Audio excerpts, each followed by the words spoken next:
Yeah, Okay, now sir. yes, disturbing. Can you do a switch off? I think you are in two devices. 1 minute, sir. Hmm. Okay, sir. Now is it good? Yeah, yeah. Proceed. Okay. So this is my internship report, which I have done last month. So good evening, everyone. My name is Harinandan. I am studying in KVG College of Engineering, a fourth year civil engineering student. So let's start the report. So this is the content of my report. The first topic is drone in construction. The second one, residential interiors. Third one, building information modeling, also known as BIM. Then the fourth topic is formwork. Fifth topic, Internet of Things. Then comes self-compacting concrete. Seventh one is construction finishes. Eighth one, bill of quantities, also known as BOQs. Then come basic requirement of a site engineer. Then the tenth topic is tenders and contract managements. Then last one is Google SketchUp. So let's look at the first topic. So drones. What are drones actually? We all have heard about drones. So a drone in technical terms, it is known as unmanned aerial vehicles, that is UAVs. Essentially, a drone is a flying robot that can be remotely controlled or fly autonomously through software controlled flight plans. In the recent past, UAVs are most used in military, and nowadays we have seen that in commercial as well as personal uses. These are the photos of the controller and the drone itself on the right side. So these are some of the components on the device itself. That is controlling sticks, antennas, batteries. Then comes indicators that are with the controller, and on the right we have the drone itself with the GPS module, flight controller, GPS and compass, etc. The types of drones. There are few types of drones which are classified into two actually. That is one with the rotor and one with the fixed wing. In the rotor department, we have quadcopters that is shown in the first photo. Then comes octocopters that is in the second photo. Then there is the fixed wing type. Currently, multiple rotors are getting most of the attention in drone communities. However, if you have a niche application, then you may want to consider using a fixed wing or even a single rotored drone. Then comes to type of drone based on the sizes. They are classified into four types. Very small drones, that is nano drones. These will be only the size of an insect, which will be used in um, activities like spying and all. Then comes small drones, which we are usually able to see in our locality. That this will be up to 2 to 3 kgs of weight. Then comes medium drones, which will be weighing up to 200 kg, and this will be used in the main bigger commercial projects like cinemas and even in surveillance, etc. Then comes large drones, which will be of size of a small aircraft, which are basically used by the military to conduct specialized high-powered surveillance in war zones. How do drones help in civil engineering works? In industries like construction and mineral exploration, unmanned aerial vehicles have become fixed tool of the trade. The speed, efficiency, and cost saving benefit provided have changed the way business is conducted for good and for the better. Some of the current applications include surveying and mapping, creating 3D topographical maps, inspecting pipelines, road, bridges, and other critical infrastructures, monitoring progress and safety on construction sites, modeling the amount of fill needed on a project, etc. The Now we come to the second topic, that is residential interiors. In that, first one is modular kitchen. Modular kitchen is a term used for the modern kitchen furniture layout consisting of several modules of cabinets or used units which can facilitate the effective usage of space in kitchen. The second one is TV unit. We all be having a television in our home and there will be things surrounding it. So TV unit are essential item of the furniture for every household. Television are application that need to be kept on a on something stylish. Then comes puja unit. A puja mandir is considered a very auspicious piece of furniture. We can design it as per our needs. Then comes crockery unit. The intent of frameless design to achieve a more streamlined appearance and a more efficient use of space. False ceilings. A false ceiling is a ceiling made beneath the main ceiling of the room or a building. In other words, it is the second layer of roof suspended from the main roof with the help of metal or wood frames. We can design it as per our needs to improve the aesthetic look of the room. Then comes sanitary units. The basic of bathroom sanitary wares and interior designing when it comes. The overall appearance of the sanitary unit should be shiny. Wardrobe units. All the clothes in your closet make up your wardrobe. You can design it as per your own convenient and space required. Dressing unit. Stylish way to add a dressing table to a bedroom. The most common place for dressing table in is the bedroom. Foyer units.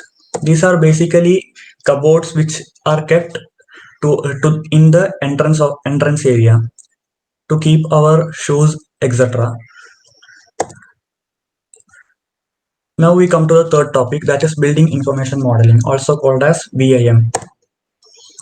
It is a systematic and coordinated process of planning, designing, construction, and operation of a facility with the help of a digital prototype. These are divided as four, or we'll say as four parts. That is, first one is planning. BIM's ability to capture real world data and generate context model of pre-existing environment is essential information for planning projects.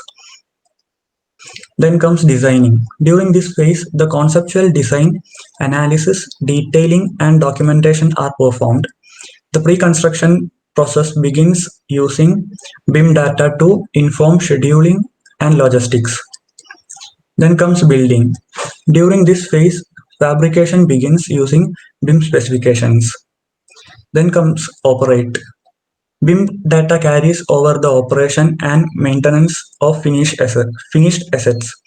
BIM data can be used down the road for cost-effective renovation or efficient deconstructions too. Benefits of BIM. Two, there are four benefits usually, and the first one is clash detection. BIM has the ability to spot clashes at the early stages of the project where they should be easier, cheaper, and less time consuming to rectify. Then comes constructability assessment.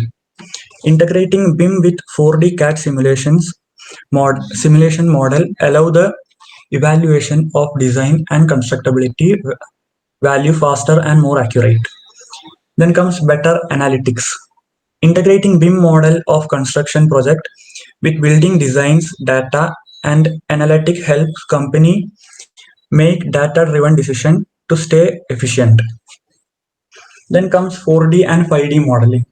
Simulation with BIM allows for analytical decision making and assist project managers and executive to predict their decision consequences. To summarize, here are the advantages of BIM in project management. So basically it helps in improved collaboration and better control among project shareholders. Then higher quality projects, faster project delivery, cost effectiveness, reduces waste, better revenue, new business opportunities. Now we move on to the next topic, that is formwork. We all will be knowing what formwork is. So it is an artificial support provided below and around the precast or cast inside concrete works. Formwork is commonly made of steel as well as wood.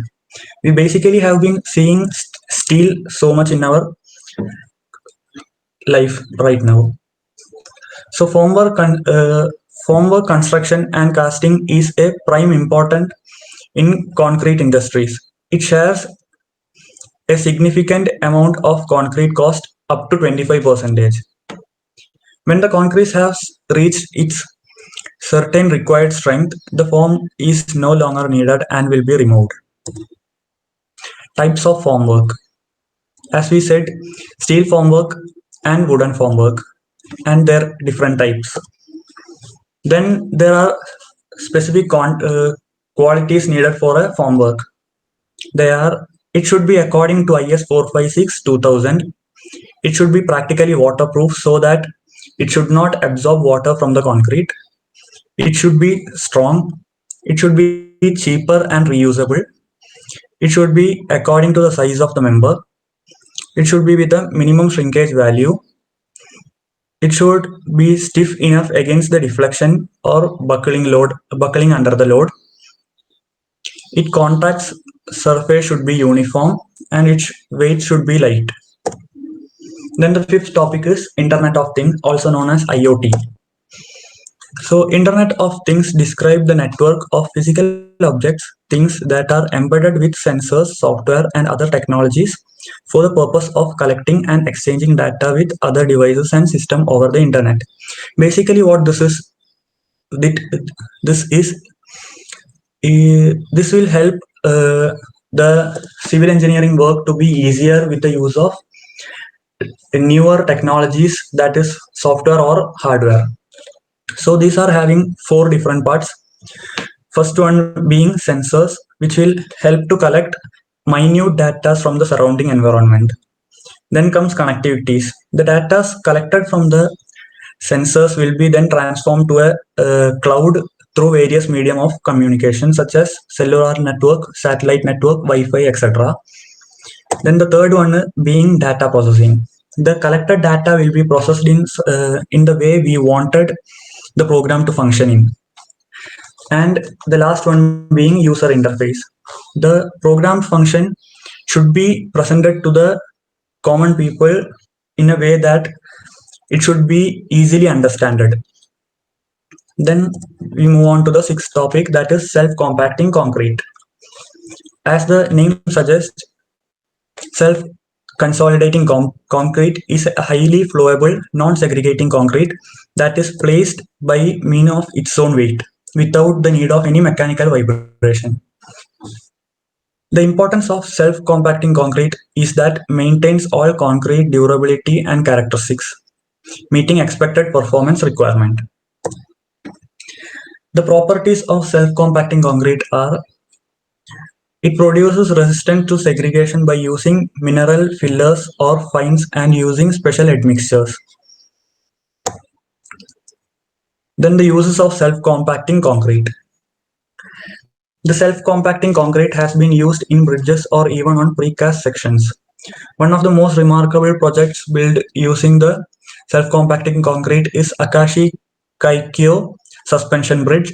This type of concrete is ideal to be used in the following application, like drill shaft, columns, earth retaining structures, area with high concentration of rebar or pipes. Factors affecting self-compacting concrete. Hot weather, the temperature will make sufficient difference on the concrete design itself, that is hot or cold. Then comes long haul distance can reduce flowability of self-compacting concrete. Delays on the job site could affect the concrete mixture design performance. Job site water addition on self-compacting concrete may not always yield the expected increase in flowability and could use stability problems. The benefits of self-compacting concrete. It will improve constructability, reduction in labor, improved structural integrity, accelerated project schedule, reduces skilled labor, flows into complex form, reduces equipment wear, minimizes voids on highly reinforced area, produces superior surface finish, superior strength and durability will be there, allow for easy pumping procedures, fast placement without vibration or mechanical consolidation, lowering noise level production made by mechanical vibrators, produces uniform surface. Next, we go on to the seventh topic, that is construction finishes.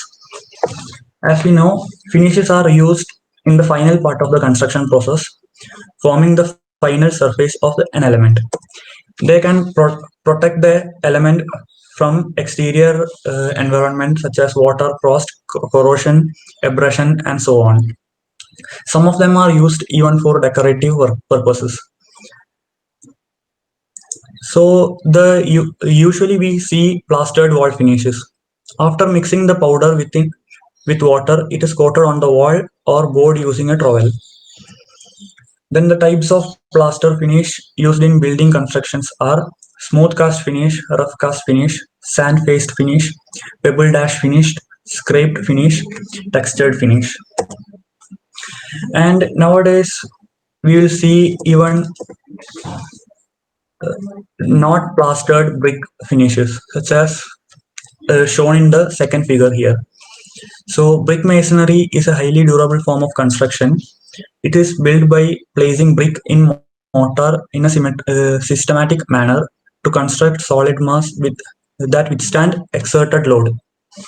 So this brick masonry are divided into four actually: structure bond, header bond, English bond, Flemish bond. The first one is structure bond, and the second one is as exposed brick masonry. Then comes to interior finishes. The most common interior finishes is paint, as we all know, are flat, eggshell, satin, and semi-gloss, high gloss. Choosing the right paint finish for your interior project depends on the look, durability, and ambience you want. The one in the left is designed, that may be a wallpaper or even painted. The one on the second shows how wood is used in the interior finishes, not only on the walls but on the roof as well as on the floors. To the eighth topic we go, bill of quantities, also known as BOQs. The prime purpose of BOQ is to enable all contractor tendering for the contract to price on exactly the same information. Subsequent to this, it is widely used for post-tender work such as material scheduling, construction planning, cost analysis, and cost planning. Basic format of preparing a BOQ. The main section included in the bill of quantities are form of tender, information requirements, pricing schedules, provisional sum, and days of works. For the preparation of BOQ, five main components are to be considered, which are as follows: item description, unit, quantity, rate per unit, and total amount. As shown in this figure, this is the description of the material we want. Here comes the unit, the number of unit used here, the rate per each unit, then comes the total amount. Basic requirement of a site engineer. So a site engineer should be able to understand the drawing, then study of BOQ to know about specifications, quantity along with the rates for different items, to know about quality procedures, to know about various method of work. Then here he should be having knowledge about the calculation of quantity for various items to work, prepare bar bending schedules, that is BBS, to know about the labor quotient and material quotient. And one of the main requirement of a site engineer is to able to communicate with the laborers and staff effectively. The 10th topic is tenders and contract management. What are tenders? A tender is an invitation to bid for a project or accept a formal offer such as a takeover bid. Tendering usually refers to the process whereby government and financial institutions invite bid for large projects that must be submitted within a finite deadline. The term also refers to the process whereby shareholders submit their shares or securities in response to a takeover offer, volume up to 75%. So, how does tender work? For projects, most institutions will have a defined tender process as well as processes to govern the opening, evaluation, and final section of the vendors. This ensures that the selection process of the fair and transparent. When it comes to tender offers for takeover attempts, the conditions of the offer are clearly listed and included in the purchase prices. The number of shares requested, and a deadline for a response. A request of tender (RFT) is a formal and structured invitation to the suppliers to submit competitive bids to supply raw materials, products, or services. Because this is a public, open process, law were created to govern the process to ensure fair competition among the bidders. Types of tenders. There are mainly four types. The first one being the open tendering. In this open tendering, the the project will be main tendering procedure employed by both the private sector and the government. The client will advertise the tender offer in the local newspaper along with key information of proposed work and inviting interested contractors. The second one being negotiation tendering.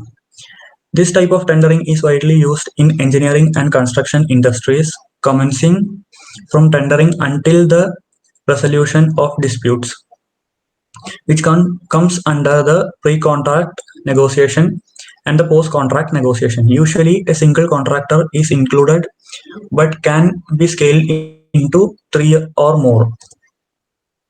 Then comes selective tendering. In this, what it basically means is that it is a kind of open tendering, but with uh, the institution will decide which all are the contractors who should attend the bidding process. Then comes to the fourth tender, that is term tender. In term tendering is normally used on projects that need huge maintenance. The contractor will be asked to cover a range of different building in different location. It is often limited to fixed time scale, although the need of the client may require this to be extended. The timeline will be around like 3 years, 5 years, maybe up to 10 years or even more. Then the last topic we come to is Google SketchUp. SketchUp is an intuitive 3D modeling application that lets you create and edit 2D and 3D model with a patented push or pull method. SketchUp is a program used for a wide range of 3D modeling projects like architectural, interior designing, landscape designing, and even in video game designs. Some of my Google SketchUp works are shown below.